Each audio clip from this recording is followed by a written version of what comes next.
There's an old fable that goes something along the lines of this. There was a businessman who owed a tremendous amount of money to a loan shark, and it was time for that loan to be due, and he didn't have the money. And he knew that the loan shark fancied his daughter, and as story would tell, the loan shark was quite a unhandsome fella. And well, the businessman's daughter wanted nothing to do with it, but a proposal was put forth that was this. I'm gonna put 2 pebbles, one in each bag, one white one and one black one. And your daughter will choose a pebble from one of these 2 bags. If it's a white pebble, then she will marry me and the debt will be forgiven. If it's a black pebble, the debt will be forgiven and she doesn't have to marry me. So, quite a risk, but either way, the debt would be forgiven. So they agreed.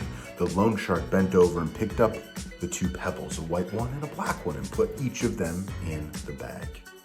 Now, the daughter had seen that the loan shark had actually picked up 2 of the white pebbles.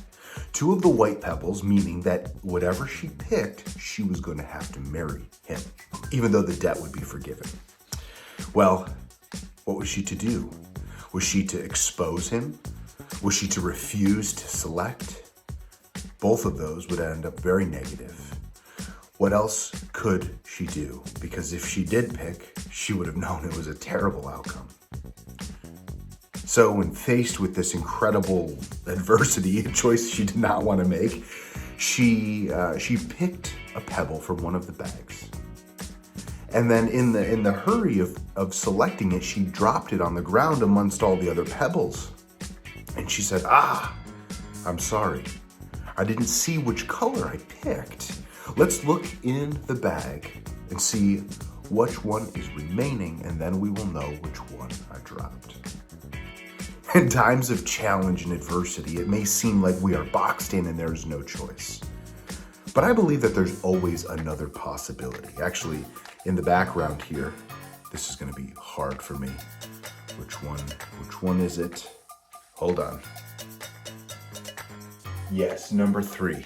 Number 3, right? Well, let's get a little closer to number 3. Every problem has a series of solutions, no matter what. And that is one of the values that the company that myself is driven by, that no matter the problem, there are a series of solutions. And by this type of thinking that there's a series of solutions, it's actually leaving all of the pathways open to constantly saying there must be a better way. In that story, she realized there must be a better way. I have to think outside the box. In times of change, in times of chaos, in times of difference, don't get boxed in thinking this is all that there is.